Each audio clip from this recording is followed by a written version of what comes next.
everyone, hey everyone, hey everyone. Welcome. It's Monday, and if it's Monday and it's 8 o'clock Central Time, then you know what time it is? It's time for More You Know Mondays with Shelby and Jeff. All right, let's get this thing going. So cheesy.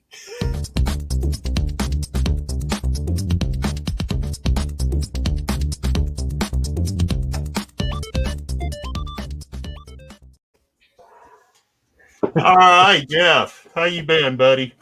Good, man. Been a long time since we talked. How's it going? I know. Yeah, we were talking earlier. So we do have a surprise for everyone tonight. So I'm excited about that. Yeah, I've been wanting that for a while, so I hope you guys like this. So all right, cool. Yeah. So for our first episode, we've put together a T-shirt. So I will. Let's see. I was already sharing something, but let me share. We're going right out of the gate. We're showing it right now. Are we not? Well, you brought it up, so you want to save it to the end? I didn't know. You want to save it to the end? Let's save it to the end a little bit. Let's we'll save it to the end. There you go. Right, we'll save it to the end. Let's say hi to everyone in the chat going on right now. We appreciate everyone being here. Scarecrow, how's it going? Shutterduck, K-Pop, Carb Shop Reality. Appreciate everyone showing up here. It's Monday night. You know, we love our Mondays around here. We do. So K-Pop, I guess he thinks he's bidding on something. He threw out 5. So I'm not really sure what that's about. Right. We're starting the auction for the T-shirts now. Yeah. Southern, how's it going? What's up, Southern Card Shop Reality? We missed you last Saturday on the auctions. What's up, Southern Comic Geek? Soder Duck. Who we missed? Scarecrow. I saw Scarecrow somewhere. Yeah, welcome, my friend.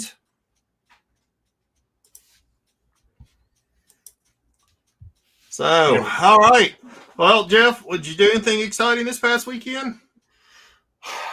Well, I mean, obviously it was a beautiful weekend here. So we finally got in the 90s. You know, I was able to get on the river for the first time this year. So have a lot of fun out there. You know, picked up a couple of good books in the wild, and of course, I got this really cool package of Valiant here from good old Shelby from our last episode. That's when we had Southern Comic Geek on here too as well.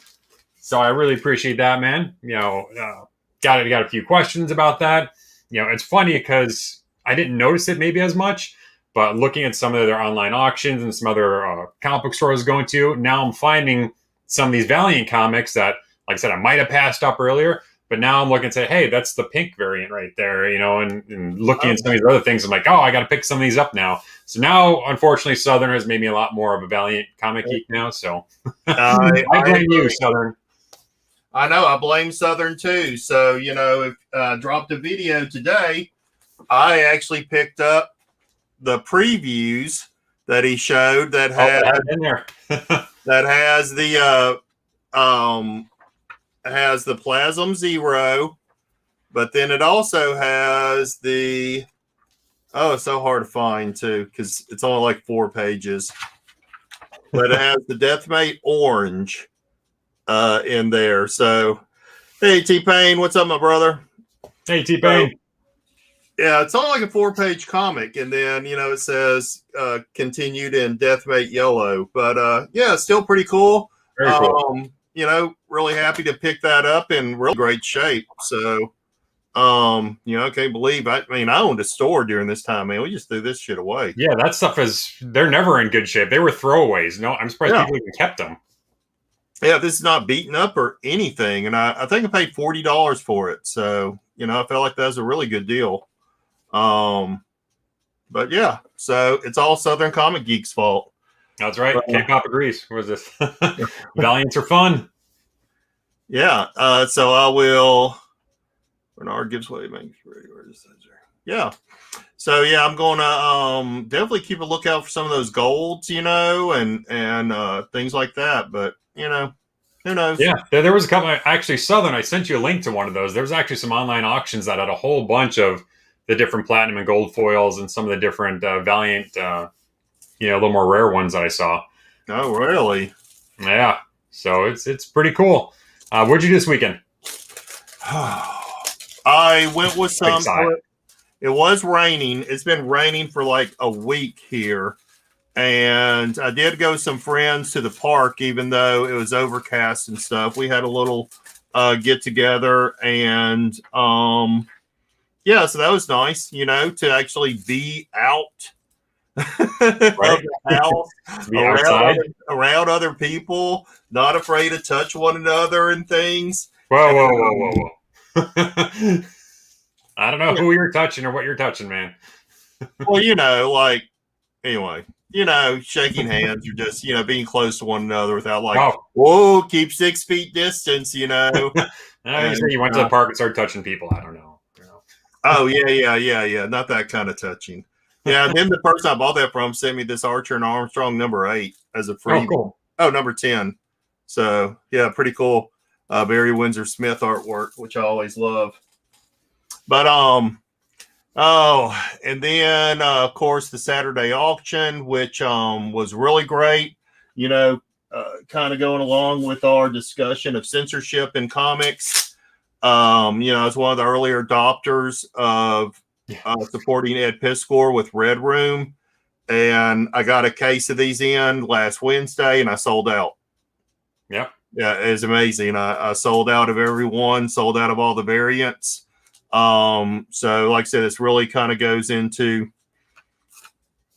our discussion of censorship, that, giving us the ability to be able to pick what it is that we, like to digest in terms of our literature and such. But anyway, I save that.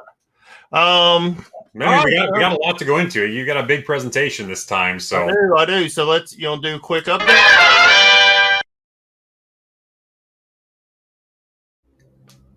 All right. Anything to report? Anything you've heard this past week? no, just they said a lot more Valiant fans coming out of the woodwork that I didn't know about.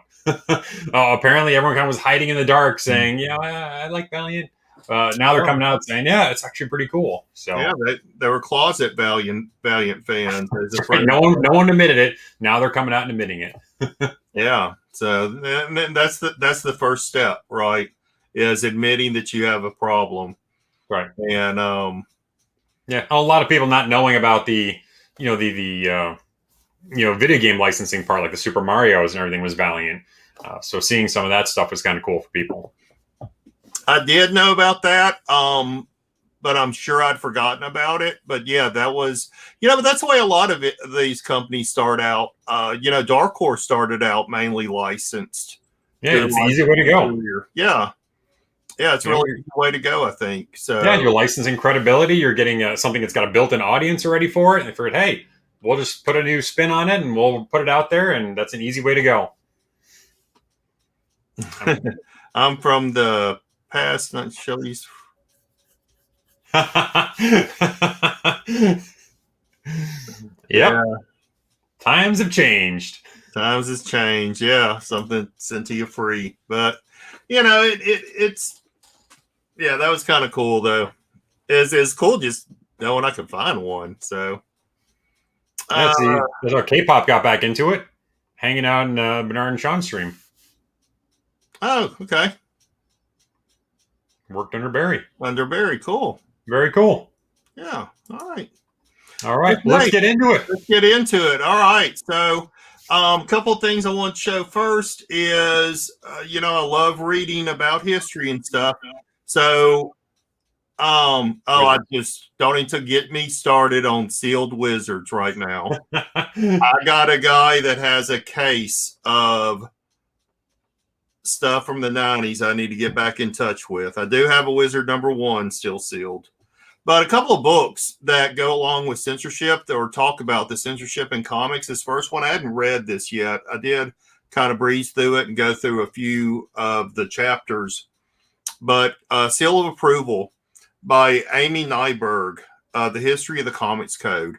So very interesting book if you want to support that on Amazon. She's a professor at the Department of Communication at Seton Hall University. And the color illustrations by her husband, John Nienberg. So kind of cool. All right, K-pop, send me a message afterward. Got 30 extra sitting there.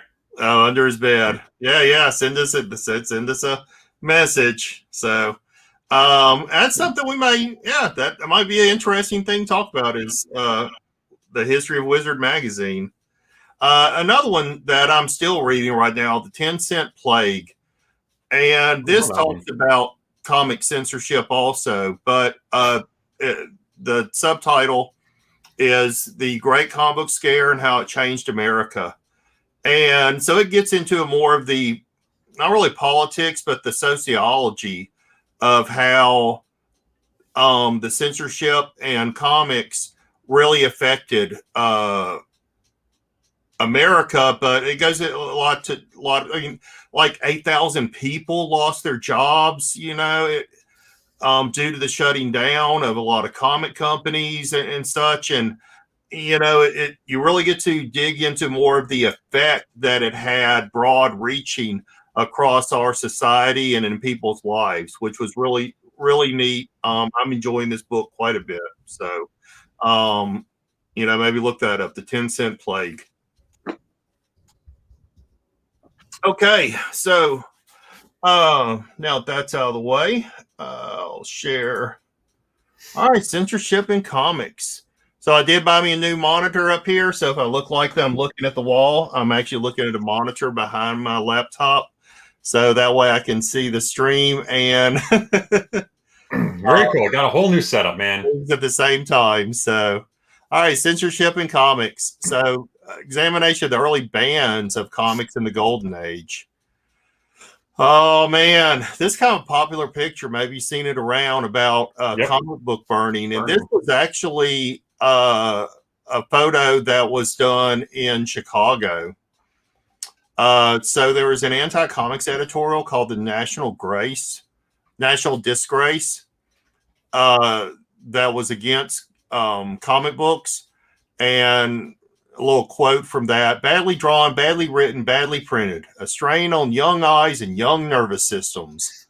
Their crude black and red spoil the child's natural sense of color. Their hypodermic injection of sex and murder make the child impatient with better, though quieter, stories. So, yeah, not a very good depiction of what comics do to children. In 1948, so all this is happening in the 1940s. 1948, the Associated Comic Magazine Publishers was formed to help curb some public criticism.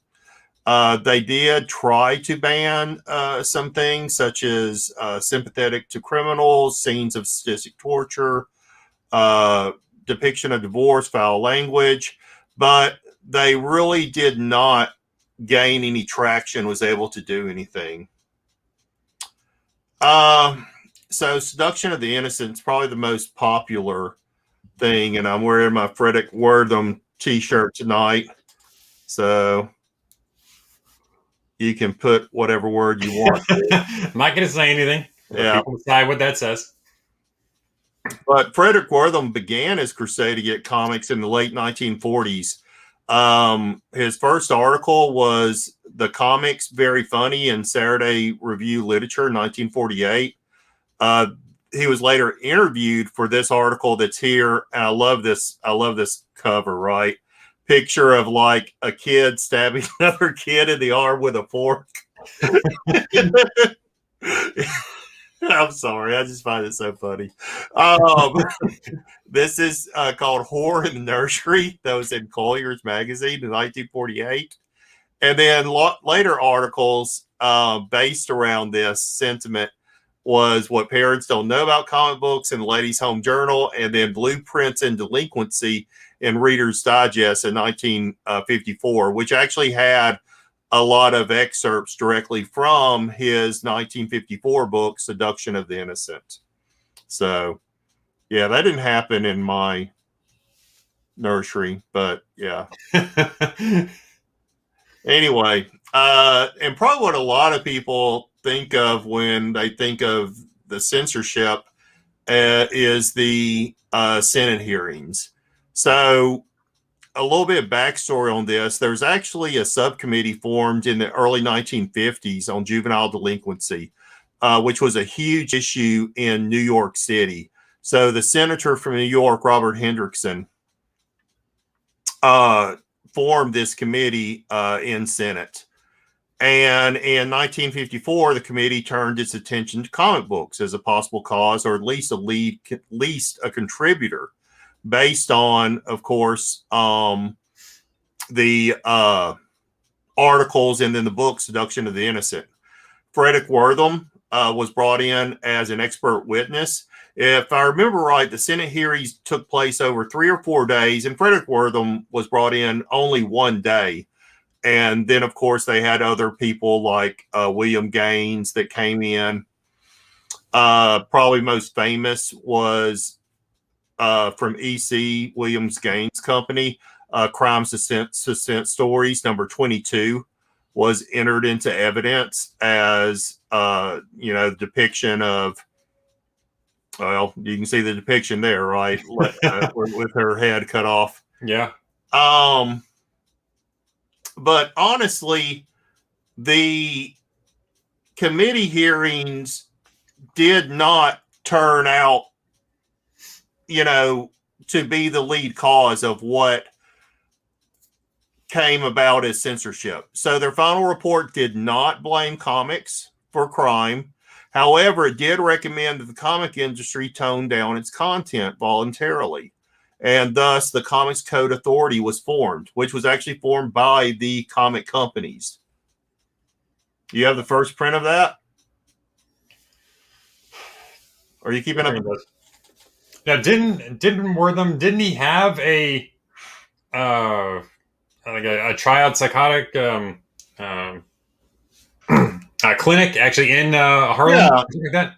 Yeah, so actually you're leading me into my next slide here. There you go. Great segue. So, Jeff and I have always talked about that we try to bring an unbiased point of view. And a lot of people, even this shirt, villainizes Dr. Wortham. But he was actually a very noted psychiatrist and was educated in Munich, London, Würzburg, and graduated with a medical degree in 1921. He immigrated to the United States in 1922, taught at Johns Hopkins.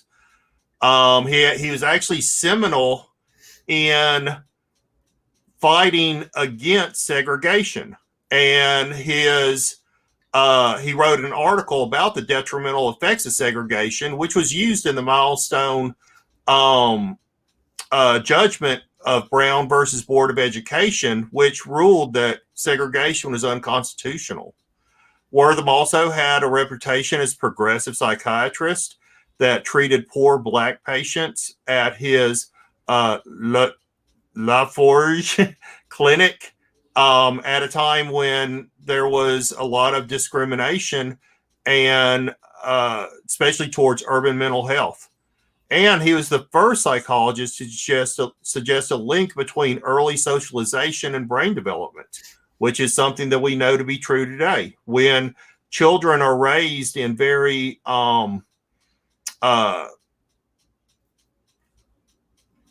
deficit environments, where they're not mentally stimulated through interaction with other people or through socialization, then they do tend to have later behavioral issues.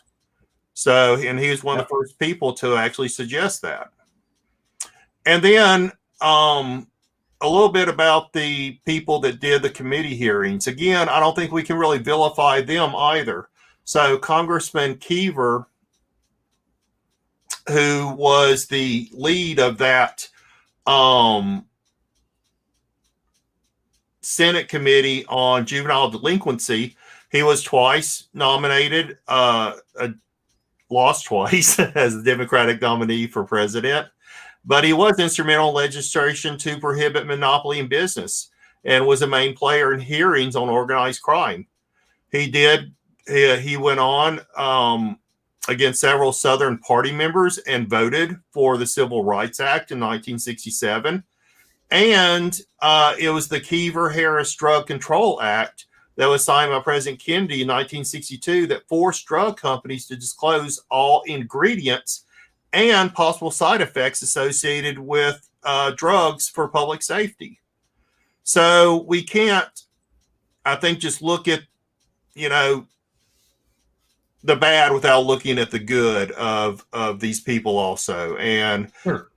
not really vilify those. Well, Congress, I mean, normally when people think about that censorship and against seduction of the innocent is one that always gets played out, and that's people tend to blame Wortham for that, and it's really not his fault, and it's not Congress's fault here. Congress didn't say, hey, you can't publish comics anymore, you need to do something about it. I mean, they just recommended, hey, tone it down a little bit, maybe you guys should put some self-monitoring stuff in there. They weren't the ones to actually do the Comic Code Authority and tell them all these crazy things you can't do. That was done by, I know we're going into right now, but that has nothing to do with them. Exactly. All right, so the Comics Code Authority. So the Comic Magazine Association of America was formed in September 1954, and it named actually the New York magistrate Charles F. Murphy, a specialist in juvenile delinquency, to head the organization. He established the Comics Code Authority, which was largely based on the draft of the Association of Comic Magazine Publishers that we discussed in the previous slide from 1948. So just a highlight of some of the things that the code monitored or, said you shouldn't do are things like crime should not be glamorized. Authority figures shall be I think it should be shall not be depicted. I was going to say Freudian slip there. In every instance, good shall triumph over evil, and criminals should be punished for their misdeeds. Scenes of excessive violence should be prohibited. You can't use the words, and people pick on the way I say this, horror, but they say it's horror. I don't know about that, or terror in its title. No gruesome illustrations. No use of Walking Dead, vampires, ghouls, or werewolves. And remember, what's funny is it said Walking Dead because the word zombie did not come about until Night of the Living Dead was the first use of the word zombie. So no profanity, nudity, suggestive illustrations, sex, rape, seduction, or suggestive postures. And females shall be drawn realistically without exaggeration of any physical qualities. So, man, comics sucked back then. I'm telling you. But a little look at the effect on that had. So this came from Strange Brain Parts. If you've never watched him, his YouTube content, definitely should do this. In 1954, right before the Senate hearings, there was quite a number, about 30 or something publishers. By 1958, this dropped down to about 8. And then in 1970, of the original publishers from 1954, only 6 still existed. And today, only 3 of those original ones still exist, which are DC, Archie, and Marvel. So from 1954 to 1956, the number of titles dropped from about 650 to 200, and then over 800 creators and artists lost their jobs. And then even though the industry is biting with self-censorship, there was still a lot of cities that passed regulations against comics, and we'll look at those. But here are some of the effects. One is if you look at Captain America #6 compared to the Fantasy Masterpieces reprint of #6, you can see that they actually changed Kirby's artwork. to be less frightening, I guess. Yep. They removed, most notably, they removed the girl that's in bondage here. They removed this horrific, large mouth and such from the artwork. And then Captain America #7, they toned down the Red Skull's face. They took out or retouched the coloring of it. And yeah, it looks about it. So Yeah, they made him look more like he's wearing a mask and not actually right. The skull, kind of thing. So made him look like he's just wearing some kind of mask. Yeah. All right. So creators strike back against the comics code. So we're going to have an episode coming up. Maybe my next one might be, but Underground Comics started as, I needed some dental work. I agree. Underground Comics started as it was part of the counterculture, but It is also part of a movement against these regulations, right? Our freedom of press, our freedom of speech. So starting in mid-1960s in the San Francisco area, creators began a movement known as Underground Comics, with X being used to emphasize the adult nature of comics. Probably the most popular is Zap by Robert Crumb. It premiered in 1968.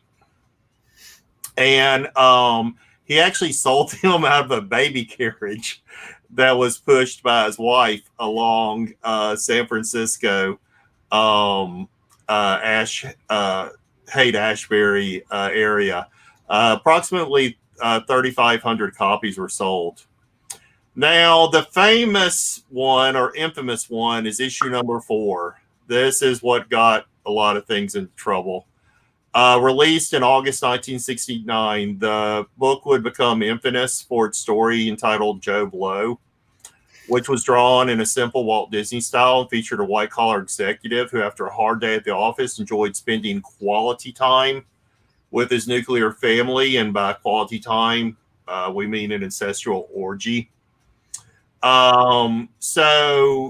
Once certain groups got a hold of this, we're not doing ourselves any good here. We're just handing them all the firepower they need. Yeah. So, but again, our freedom of press and our own choice to digest what material we want to spend our money on, so to speak. So we talked a bit about Phil Seuling. So on the East Coast, Zap #4 was subject to a sting operation called the Moral Squad in New York in August 25th of 1969. Think about New York in 1969. Oh, yeah, going down how horrible those streets were, and the strip clubs left and right and everything. Oh, yeah. And they have a Moral Squad going after a comic book. But the owners of the East Side Bookstore were arrested on obscenity charges and convicted in court. And even though they had a number of appeals, the verdict was still upheld. And then in 1974, Phil Seuling, whom we talked about as the progenitor of the direct market, was arrested because one of the dealers at his show sold Zap Comics #4. Now, he had been a teacher in the public school system for 20 years and was doing these quarterly and monthly, large quarterly shows and then monthly small shows. And because of this, he actually lost his teaching job. So they did. Now, I'm not going to say that they fired him, because they didn't. Let's understand this. That he was removed from teaching and was given an administrative job away from children, which he dealt with for about 4 or so years, and then really close to getting a retirement from the school system, he just quit. He couldn't handle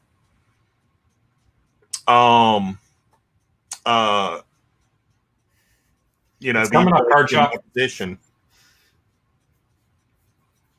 It was phased out in 2009 was the last time the Comics Code was on a comic book.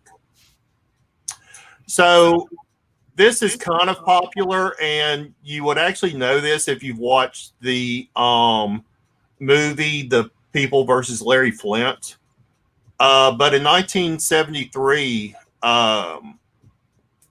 3 months after the Court of Appeals upheld the conviction of Zap 4, the United States Supreme Court issued a landmark decision that once and for all would define what was obscene.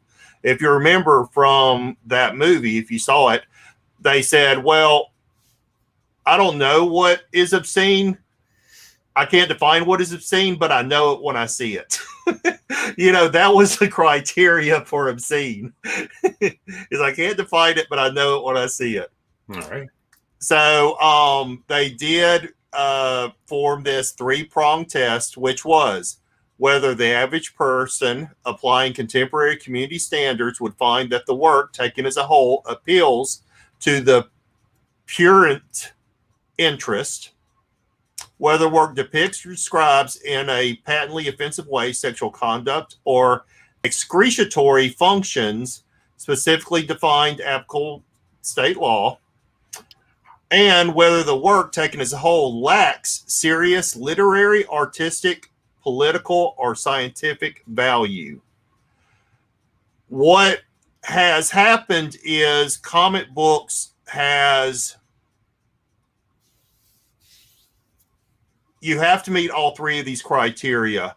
And so a lot of the argument in courts is comic books do not meet this final criteria, right? That comics do provide serious literary, artistic, or political value. Now, remember, comics were still seen as kids' books, right? And not as digestible or consumable to older crowds, that would find them, of literary value. So, mainstream fights the code. The phenomenon of Marvel Comics cannot be understated in the 1960s. It was a big one. In 68, with only 9 monthly titles, they reached a distribution of 5 million comic books, which greatly overshadowed DC, whom was their main distributor up until 1968. So with only 9 titles, they were freaking killing it, dude. And so a lot of us know about this 3-part Amazing Spider-Man, which was published without the Comics Code. But did you know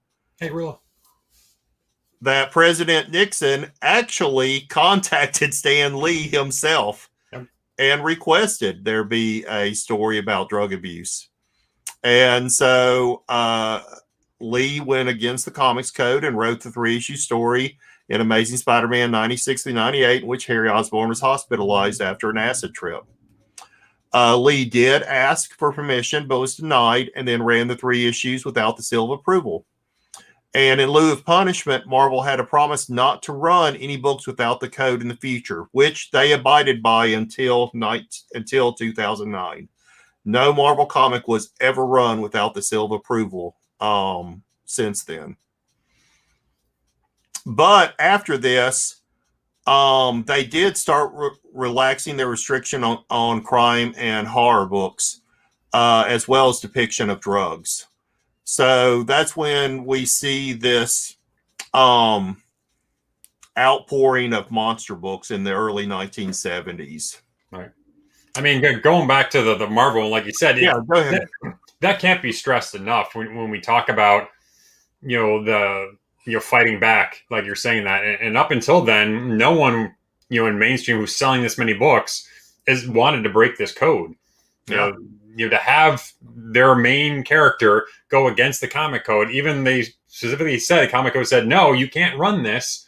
Even though the Nixon administration said, could you please run it? Comic code said, no, you can't run it all. There'll be consequences. And as you showed, all the other companies were starting to fade away at this time. There's a lot of problems going on in the country. And, kudos to Stan Lee for saying, I'm going to run it anyway. I think this is the right thing to do, and I'm going to run it. And that, like you said, opens the floodgates. And then, like, shortly after DC Comics, that's where Neil Adams, who they had the big drug comic, I'm sure you're going to show in a minute here. But that gave room for them to do that. And every decade always had some media that they went after. It's, the comics, in the 40s and 50s, 60s, TV, they're going after, video games they're going after, music they're going after. So they find something every decade or so to go after, saying it's corrupting the youth in some way, shape, or form. And comics just had their time. And unfortunately, it did a lot of damage, and so a lot of good comic companies go out of business because of it. But then, you kind of come out of it a little bit stronger. But this was such a big deal that they did this comic without going against the code. Definitely. And, and then even in the 2000s with social media, right? The effect of social media on the youth. Yep. Action figures, right? In the 1980s, He-Man is, bad. So now there was a way around the code. In the early 1970s, there was an explosion of black and white magazines that was created without the interference of the comic code because they were magazines, and magazines were seen as being targeted to late teen or adult audiences. Older, huh? And so you saw a lot of publishers coming about, such as Warren, which started Creepy in 1964, Eerie in 66, and then Vampirella in 1969. Marvel followed suit in 73 with books like Crazy, Dracula Lives, Haunt of Horror, Monsters Unleashed, Savage Tales, Tales of the Zombie, and Vampire Tales. Yeah, magazines don't get nearly enough love. When you see cool stories being done, even the old Marvel magazines. You've got early Blade comic appearances in there. You get Dracula. You get so many cool stories, and you can still pick them up cheap when you find them. And that's usually one of the first sections I go to when I go to a new comic book store, is I'll look at the magazine section because no one looks back there. And you can find some pretty cool stuff back there, and it doesn't get any love. I think eventually it will, because it's that underrated category, undervalued category with so many cool appearances. Even Star-Lord, first appearances are in some of these bigger ones. Yeah. So it's pretty cool. Yeah, a few of these started to go up in value, like the first Iron Fist was in a magazine and such. And hi, Gorilla Todd. All right, comics grow up, fandom in the direct market. So, as many of us know, the comic industry was on the verge of collapse in the 70s. Newsstand sales were at an all-time low. But conventions saw a steady increase, which was kind of odd. You had Star Trek conventions that started in the early 70s, even though you didn't have a TV show that had been run in nearly 6-7 years. And they were bringing in hundreds of people. And then we had the direct market that began. So this opened the gates for smaller publishers to be able to emerge with more experimental works, such as Cerebus and ElfQuest. And then, of course, the high point was probably the mid-'80s with Teenage Mutant Ninja Turtles, Love and Rockets, Mouse, Dark Knight Returns, and then, of course, Watchmen. Because those were published without the comics code because they were direct only. So we'll understand that, right? Is that the end of the comics code kind of came about with the end of newsstand sales, which was around 2009. All right. Do you expect a happy ending? No. All right. In November 1986, in Lansing, Illinois, 2 police officers purchased 15 comics from Michael Carrera, manager of Friendly Franks. And then in December, they raided the store and actually shut it down for 5 days. So he's arrested on the charge of display of obscene materials. And the books seized were Omaha the Cat Dancer, Weirdo, Heavy Metal, Electra Assassin, Love and Rockets, Mystery, The Boadicea, and ElfQuest. And in addition to charges of obscenity, the officer stated to the press, and there's actually a video clip of this, that to the news that said that they also had a satanic influence. Oh, please tell me you have the video clip. I did not download it. Oh, I want to see that. I should have. But yeah, we had the Satan scare in the 1980s. All right, the Comic Book Legal Defense Fund. So Dennis Kitchen, owner of Kitchen Sink Press and of Omaha, felt obligated to aid the store owner, Frank, and I'm going to try and pronounce that last name. But he basically got a lot of artists together: Sergio Aragonés, Hilary Barta, Robert Reed Walter, Steve Bissett, Richard Corbin, Robert Crumb, and they produced this portfolio. So in short, they collected about $20,000. Frank was found guilty and fined $750 and sentenced to 1 year of court supervision. Dennis Kitchen hired a First Amendment lawyer, and they ended up winning the case in appeals. So this was the first case and the beginning of the Comic Book Legal Defense Fund. So they took the money that was left over and formed the Comic Book Legal Defense Fund. And you can actually still support them if you go to their website. So, we don't want you to, feel like you're getting things for free or giving things away for free. But, and this is it. This is all mine. This was the last slide here. But if you go to the website, and I did have it open.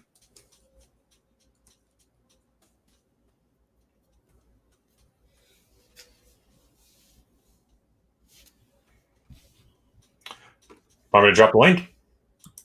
No, I'm going to share it just a second. So, all right. Technical difficulties. Hold on.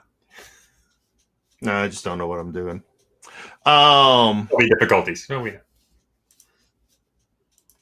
All right. So if you go to, can y'all see that? Yeah, looks good. Okay. So here's the Comic Book Legal Defense Fund. You can just, join today or donate.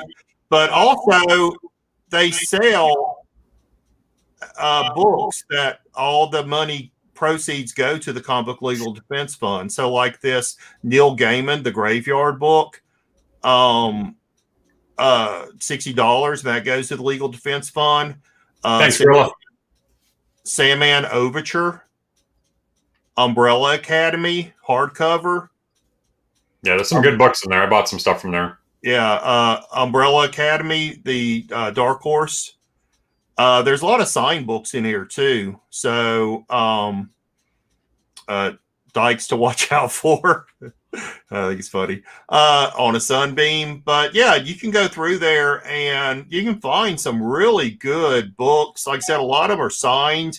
And these are things that the creators are donating, right? 100% of the proceeds go to the Comic Book Legal Defense Fund. So you can really help out. And you can also purchase t-shirts with like the code of authority on it and such. Yeah. So, and it is important, like I said, is that it's thanks to the Comic Book Legal Defense Fund and through these type of efforts against censorship that we can enjoy things like Something is Killing the Children, Maniac of New York, Red Room, right? None of these books would be available to us. And they are hugely popular books, right? The Walking Dead. None of that would have been, able to, for us to enjoy if it weren't for, some of these people that, paved the way, so to speak. So I think it's very important that we try to, support where we can and that we stand up for our First Amendment rights of, freedom of press. So and For freedom sure. of speech. I thought there was going to be more illustration with you and blue painter's tape using, so I don't know. But towards the end of the Comic Code Authority, though, I know that's it kind of went away at the in the 2000s. There was it really just because of like the newsstands fading away, or I think it was. No. I feel like that. And I may actually have that date mixed up. Maybe 2003 was the last time a comic was published with the code, and then 2009 was the last newsstand. But no, I mean things had changed and stuff. But you do still see, of course, censorship, occurring. And What do you see as one of the last ones that came out as far as censorship goes that you know of? Just recently, someone was telling me about I'm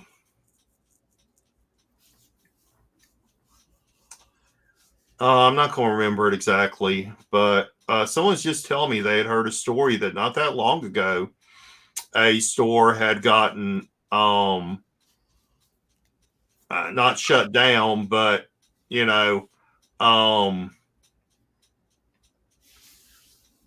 I'm not going to remember. I apologize, but it's something recent. I remember that. So, The Immortal Hulk. I don't know if I would consider that censorship. Do you consider that one censorship? No, that was just a mistake by the artist, I really believe. I mean, because there was a couple things spelled wrong in there, so yeah, I don't know. Maybe. I mean, obviously, it could be considered censorship, but I don't think it is censorship, but it certainly could be. And I don't see the Department of Defense asking DC to delay the release of their atomic bomb issue. I mean, if they told them not to publish it and you can't publish it, I think that'd be censorship. But they just asked them to hold off a little bit, I think, right? Yeah, and the Superman's beer, that was more of DC not wanting to, right. Have their main character shown as drinking a beer. I mean, that may be self-censorship, and us as maybe the creators, I think they felt a little bit slighted. Yeah. Sure. I do know that there was the copy of Static that was banned because it showed a condom on the cover, a used condom on the cover with Static with his girlfriend, and that ended up being blacked out. Okay. By Marvel. But there are still some legal cases. You can go to the Comic Book Legal Defense Fund, and they keep some news on all of these things, so you can see some recent news stories and stuff that appear. So, but and Card Shop. I mean, as well as I do, right? Us growing up in the Bible Belt, man, you never know when a and nothing against Christians or church or anything like that, right? But you never know when somebody might get fervent about, feeling that something is wrong and that we need to shut this down, So Card Shop's got a good question is, what authority, what powers did they really have? I mean, I know obviously if people didn't follow it, eventually Congress would have stepped in and done something, but what do they really have as far as powers go? What it was is that if you didn't pass the seal of approval and get the seal of approval on your comic, then you couldn't get distributed. So the magazine distributors would literally choose not to distribute your books unless it had the seal of approval. Well, like what about the Spider-Man issue? It didn't have it on there, but it got out there. Yeah, well, that's more the 70s, right? So I think maybe a little bit more lenient. But you never know. I don't know. Maybe there were certain distributors that might maybe didn't distribute it, and of course you had Dale and Gold Key, which never did a seal of approval because they had their own in-house censorship. Right. that they followed and such. So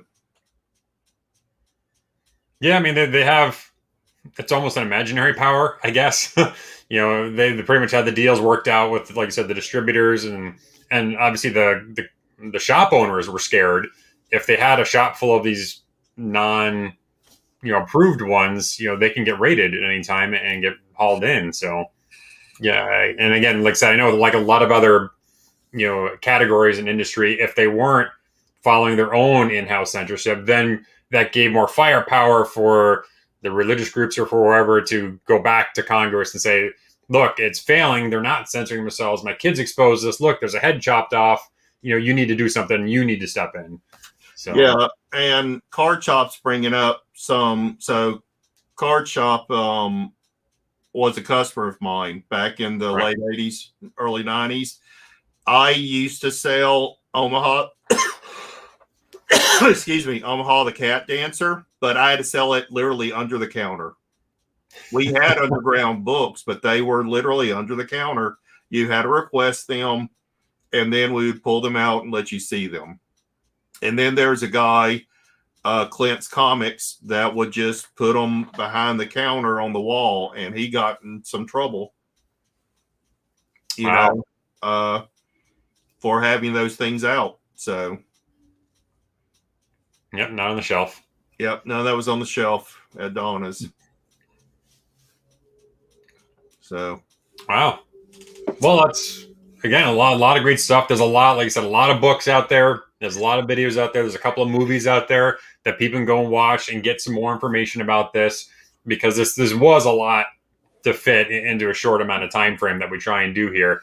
So when Shelby was editing this, we're like, we can go on for a long time, talking about all this stuff. So there's a lot of things that you can dive into a little bit more.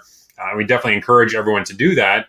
And then also to drop comments down below and let us know other questions you might have about this, or if you want to see us dive deeper into something else, certainly let us know. And any other ideas you've got for shows, certainly let us know. I know last night on Samurai Sunday Auction, a couple of people had some ideas for shows that, we'll talk about later, but I thought were pretty cool. So if anyone has any other ideas, certainly let us know. But yeah, this is a big topic.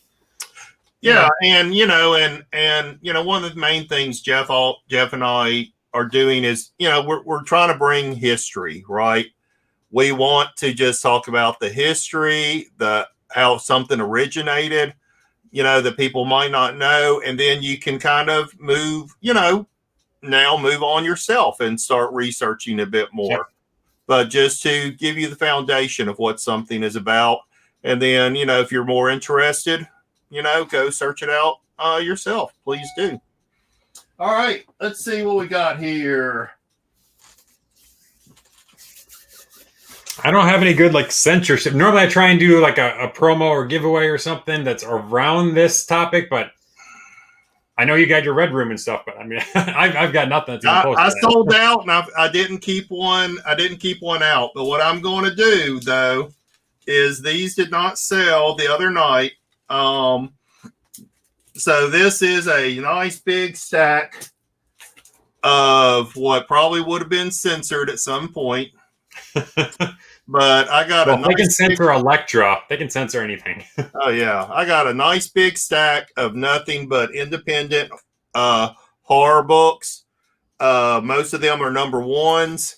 So you got Dark Red, Free Comic Book Day, Yakuza, Demon Killer 1, 2, 3. Not today, Card The Possessed. That's creepy. Squitter. Body Snatchers, Silent Hill, Road to Hell, Madam Frankenstein. Wow. Man of God, The Remains, number 1, and then The Remains, number 2. So, really cool stuff. And I will give this away along with a signed copy of See No Evil, signed by the writer Trebeus and the artist Corbett. So they're signed right there. And you get, of course, that Shelby Comics seal of approval. Wow, that is an awesome lot of horror, of indie horror there. Everyone's loving that right now. Yeah, not to be confused with the Comics Code seal, but, you know. This is the unseal. Oh, good. I'm glad you like it. Yeah, and I hope you like the few freebies in there. So yeah. So what do they have to do to get these? I don't know. What do you think, Jeff? Can you think of a good trivia question for them? It's a good trivia question we can do for all this stuff. This is all going to one person, so it's got to be a little more challenging one. Oh, got to be challenging. Oh, got to be challenging. Actually, it could be something simple. See if they're paying attention. Could do that. Who wrote Seduction of the Innocents? That's too easy. I'm wearing the shirt. But if they were paying attention, they've been watching it from start to finish, they would know. But they're just jumping in; they may not know. Let's see.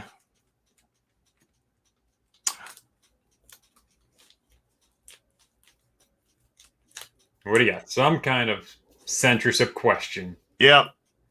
All right. So, who was the publisher of EC Comics? Okay. Everyone's got to run to Google right now. Starting line. Here it is.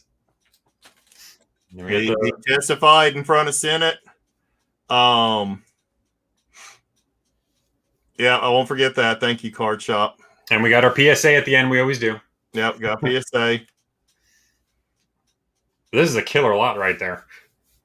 It's a nice little stack, yeah. So Jim Lee. It was funny. There's actually a quote, like Congress was asking him, like, "Sir, do you not feel like this cover, showing number 22, is in bad taste?" And he was like, "No." "Well, why do you not think it's in bad taste?" He's like, "Well, bad taste would be if the head was held a little bit higher where you could have seen the blood and stuff coming out from her neck." I like that. The Wolverine issue that did the homage to that was pretty cool, too. Oh, I don't think I've ever seen that one. Yeah. I forgot the issue number. That just came out a little while ago. Shazam Comics. National Line Publications. No, it's a person's name. The person's name we're looking for. His name was in there. Oh, y'all gonna get y'all's comic fan license revoked. So I said you have to make it a little easier. That was a hard one. Was it? I didn't think so. All right. What year was Vampirella published? That should be an easier one. Yeah. Was the year Vampirella was published?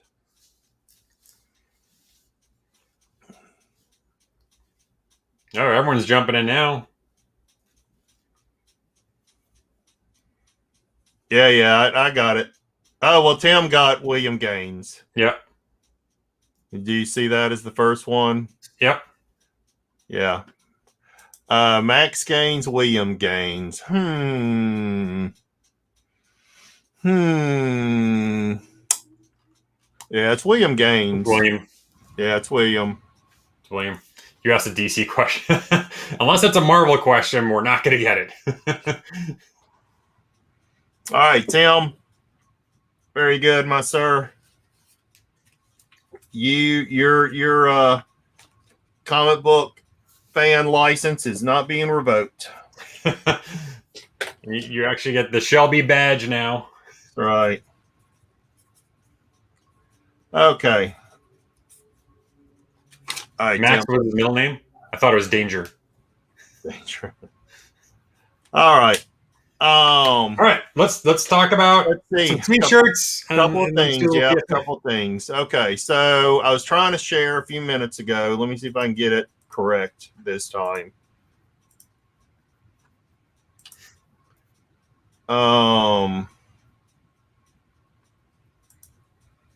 it seems to not still want to do this, but I will do it like this. How's this? Let's see.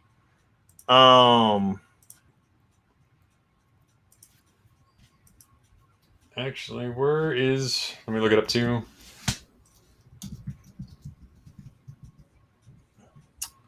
Da da da da da da da da.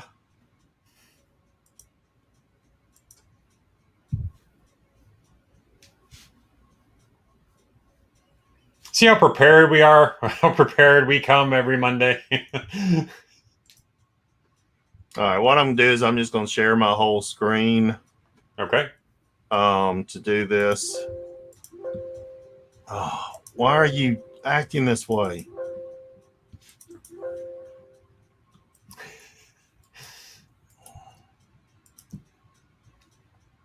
All right. All right, let me try it again. Hold on. Get the link ready. Excuse me.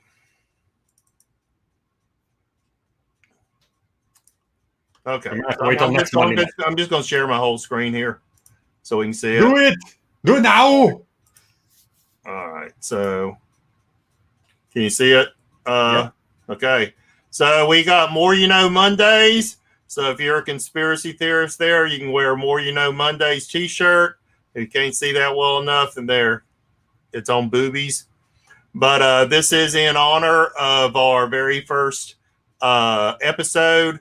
So person finding the Mark Jeweler, and yeah, very cool t-shirt. So yeah, it's a swipe off an old, obviously, a comic book cover that Shelby did a great job editing and tweaking around. So it's a More You Know Monday. You know, they're showing the Mark Jeweler insert. So the link's in the description there. We're going to just do it for a limited time. So every, couple weeks or so, we'll try and drop something else or a new one in there. Try and put it around the theme of what we're talking about here. Again, we're not making really any money on this or anything. This is just something cool, and especially the amount of hours that actually Shelby put into designing this. Losing money, technically. But that's cool. We just wanted to put something fun out there. So we've got our shirts coming so we can wear. Yeah. So there's a direct link to the shirt, so you don't have to go through. I mean, you're welcome to go through my store and purchase some of my shirts too, but that's a direct link to that shirt. Normally, we sell these for $24.99, and they are tri-blend, comfort, soft shirts, high quality. And for the next couple of weeks, we're going to sell them at the discounted price of $19.99. Yep. So you can just order them directly from Teespring. They'll come straight to your house. And you can, pass up the middleman, which would be us. But, yeah, so support that. I think we get $2 a shirt or something. So, yeah. And that'll help pay for our YouTube and things like that. So, and there's the coffee mug in there too. Working on some other stuff. The coffee mug, some reason didn't show up. It didn't. I'm hoping it was just a delay. I see it on my screen. Did it? Okay. Yeah. All right. I didn't see it before. So, all right. There's a coffee mug. What do you mean don't have your size? Are you bigger or smaller than? They are up to 2X. Is the largest size that they offered. A mug is everyone's size. Huh? A mug is everyone's size. Jeff and I are going to be putting out more merch in the next couple of weeks. We are looking into using something besides my store. We just want to go ahead. Okay. T-Pain. In the future, we will offer things. And this isn't us offering. That's what Teespring is offering. Right. The max size. So, we will keep that in mind when we look at the style of shirts. But we want to go with the store. So if you actually have some other suggestions than Teespring, we're looking at TeePublic as a alternative, where we can get more styles, larger array of sizes. I've just used Teespring for my personal apparel, and I really like their print quality and their shirt quality. But we are going to look into another store that can offer more variety. So, with that being said, we did want to put something out because we've been talking about this for a little while now. I've been pushing them because I thought that design was so cool. Having an old, horror shirt like that, I'm like, we got to do more stuff like that. Yeah. And if anyone have any cool ideas for a shirt, let us know Yeah. too. And we're still looking for a cool design. We still don't have a cool More You Know Monday logo. So We don't have a logo. All right, with that, let's do a public service announcement.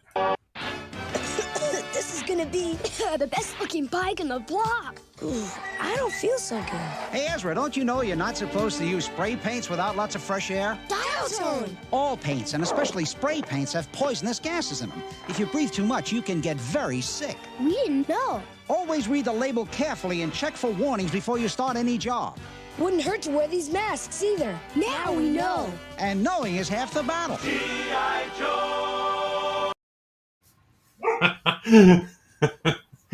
I love those, man. And there was like 50 of them. There was a whole bunch of them. There's a bunch. So yeah, we got enough to last us for a couple of episodes for sure. So is that it? Anything else? That's it. We appreciate everyone still being here. Over an hour into it. What noob's supposed to take that wheel off first? I love those classic. Yeah, no, I think that's it, man. I think it was a great show. You put together a ton of information. You condense it down for everyone. Now everyone can kind of do some more research on it. But man, another good episode. I haven't finalized what we're doing next week. I was leaning towards, Image. The Wizard kind of sounds kind of cool too. So I don't know which one we're going to do yet. So yeah, before we do Wizard, we're going to have to talk about like how, I won't say sinister, but some of their like price guiding and the way they did advertising and stuff. It just so happened like who spent the most advertising dollars. That's got like the feature of. Why do you think Valiant was pushed so hard with them? Because they were spending the most marketing dollars with them. A lot of them, and that's with a lot of the magazines. So no matter what category or niche you're in magazines, the ones you see with the most advertising, you'll usually find when they have the editorial section later of best products, their product is always going to be mentioned as one of the best products. So yeah, there's definitely some things that went on there, but nothing that hasn't been done a million times before. Yeah. Hey, Dave Durr. Welcome, sir. Yeah. So, honestly, I don't know what I'm doing for my next show either. So I was kind of leaning toward. You're right, Chuck. I saw it. We were talking about that earlier. So that's kind of funny you brought that up. Man, you guys don't miss anything. That's for sure. That's right. Yeah, I'm thinking about maybe a little history of the underground, but then at the same time, I was thinking, we have a couple of small presentations that people have requested. People have been asking about pizzazz inserts lately, and we have a little 3-slide presentation about pizzazz. And people have been asking about if we thought a comic bust was coming. And I did put together like a 6-slide presentation on why people feel that a bust is coming.